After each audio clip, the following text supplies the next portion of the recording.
안녕하세요. 안유화 경제투자론 회원 여러분, 요즘 어떻게 보내시나요? 아마 최근에 가장 큰 이슈가 이스라엘과 하마스 사이의 전쟁인 것 같습니다. 작년에는 러시아와 우크라이나 전쟁, 그리고 올해는 이스라엘과 하마스 간의 전쟁 때문에 전 세계는 지금 경랑성에서 보내고 있습니다.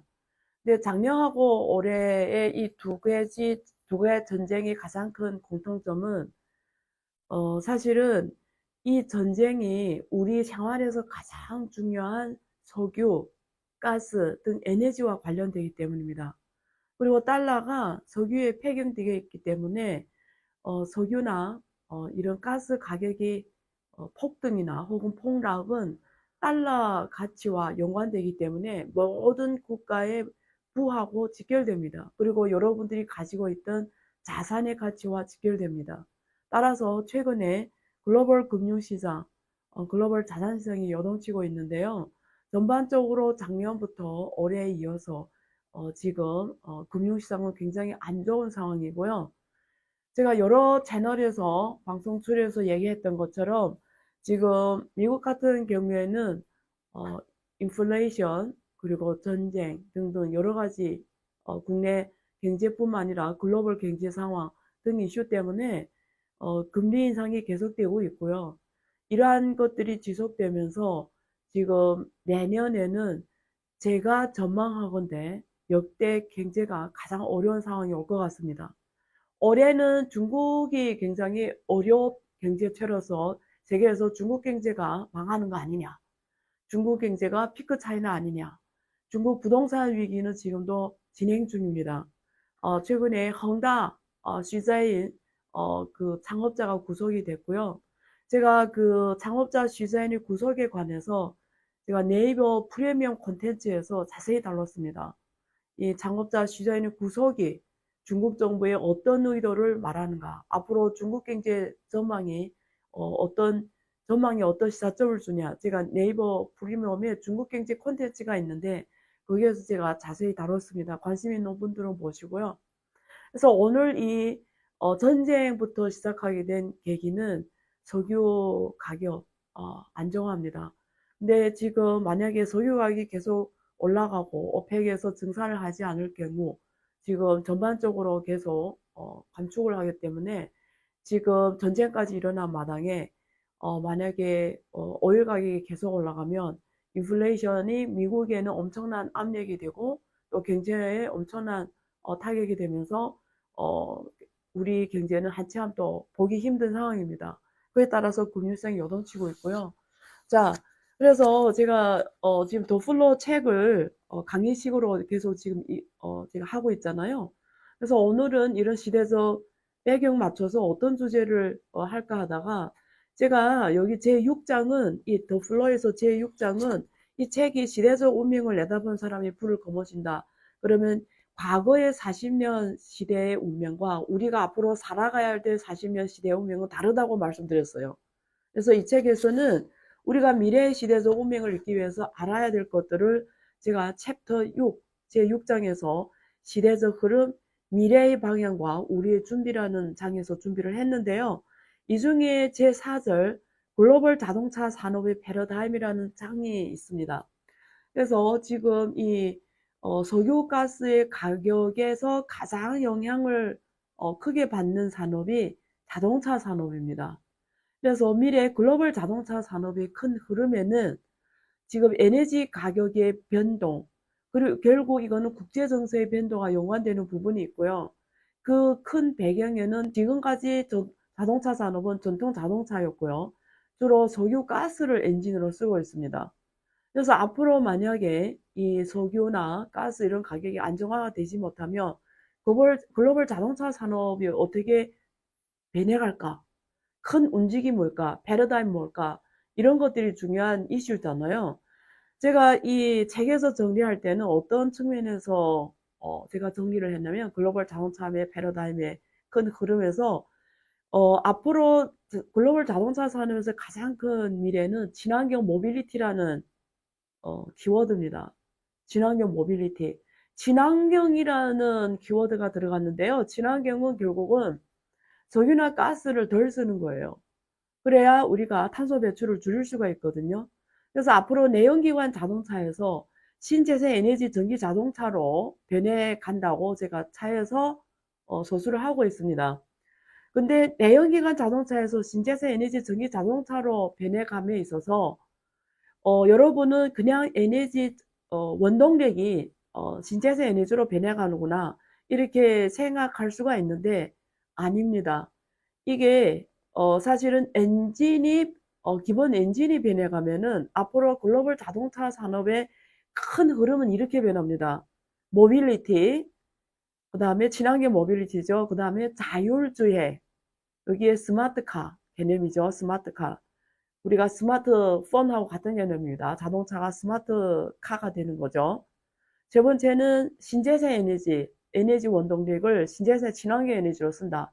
그러면 전쟁이 나도 이런 전쟁이 나도 석유 가격 변동이 돼도 만약에 우리가 전기 자동차 배터리 주로 에너지 원동을 쓸 때는 우리가 덜 걱정해도 되겠죠. 그래서 세 번째 흐름은 신재생 에너지를 쓴다. 네 번째는 지금 전기 자동차가 대세다. 그래서 모빌리티, 자율주행 스마트카, 그리고 신재생 에너지 및 전기 자동차가 글로벌 자동차 산업의 패러다임으로 제가 정리하고 있습니다. 자, 우리가 자동차를 하드웨어적인 거하고 소프트웨어적으로 나눠서 볼 수가 있어요. 앞으로는 스마트카 개념이잖아요. 그러면 하드웨어는 어떻게 변했냐? 글로벌 자동차 산업의 하드웨어는 탄소 배출 최소화입니다. 다시 말해서 친환경이에요. 그러면 에너지 절감을 해야 돼요. 그렇기 때문에 여기는 신재생 에너지가 키워드가 떠오르고요. 그렇기 때문에 전기자동차, 배터리, 이런 2차 전지 이런 것들이 가장 중요한 산업으로 떠오릅니다. 글로벌 자동차 하드웨어적인 변화에서. 그리고 이게 전기자동차, 신재생 에너지 자동차로 가게 되면은 앞으로 자동차는 우리가 알고 있던 자동차 기능보다도 아주 큰 스마트폰처럼 스마트 디바이스로 변하게 됩니다. 따라서 글로벌 자동차 산업의 소프트웨어 분야의 가장 큰 화두는 키워드는 AI, IoT, 사물 인터넷, 디지털 결제, 메타버스 구현입니다. 자동차 안에서의. 따라서 자동차가 앞으로는 어떤 개념이 되냐면 과거에는 우리가 미국이나 유럽들이 아시아에서는 일본, 한국, 전통 자동차 강국 국가들이잖아요. 이런 각국들은 석유를 썼을 때 우리가 내연기관 자동차 영역에서의 전통 강자였어요. 이럴 때는 선발주자가 아주 중요합니다. 문턱이 되게 높아요. 자동차 진입의 문턱이 산업에 아무나 못 들어와요. 근데 지금 이게 스마트카로 가게 되면 그냥 스마트폰에 바퀴가 내가 달린 거하고 똑같다고 보시면 돼요. 그러니까 이 하드웨어가 그렇게 중요하지 않게 되고요. 결국은 스마트폰처럼 그 안에 어떤 소프트웨어가 담겼고 어떤 기능을 담겼고 어떤 앱들이 작동이 되냐. 그래서 그 안에서 연출이 되는 게 더 중요해요. 그래서 앞으로 소프트웨어가 더 중요하고 거기에 메타버스 구현을 할 수 있냐, 디지털 결제를 할 수 있냐, 인공지능이 많이 들어갔냐. 그렇죠? 이런 것들이 되게 중요했습니다. 사물 인터넷. 그 자동차가 내가 생활하는 모든 디바이스와 연결되어 있냐.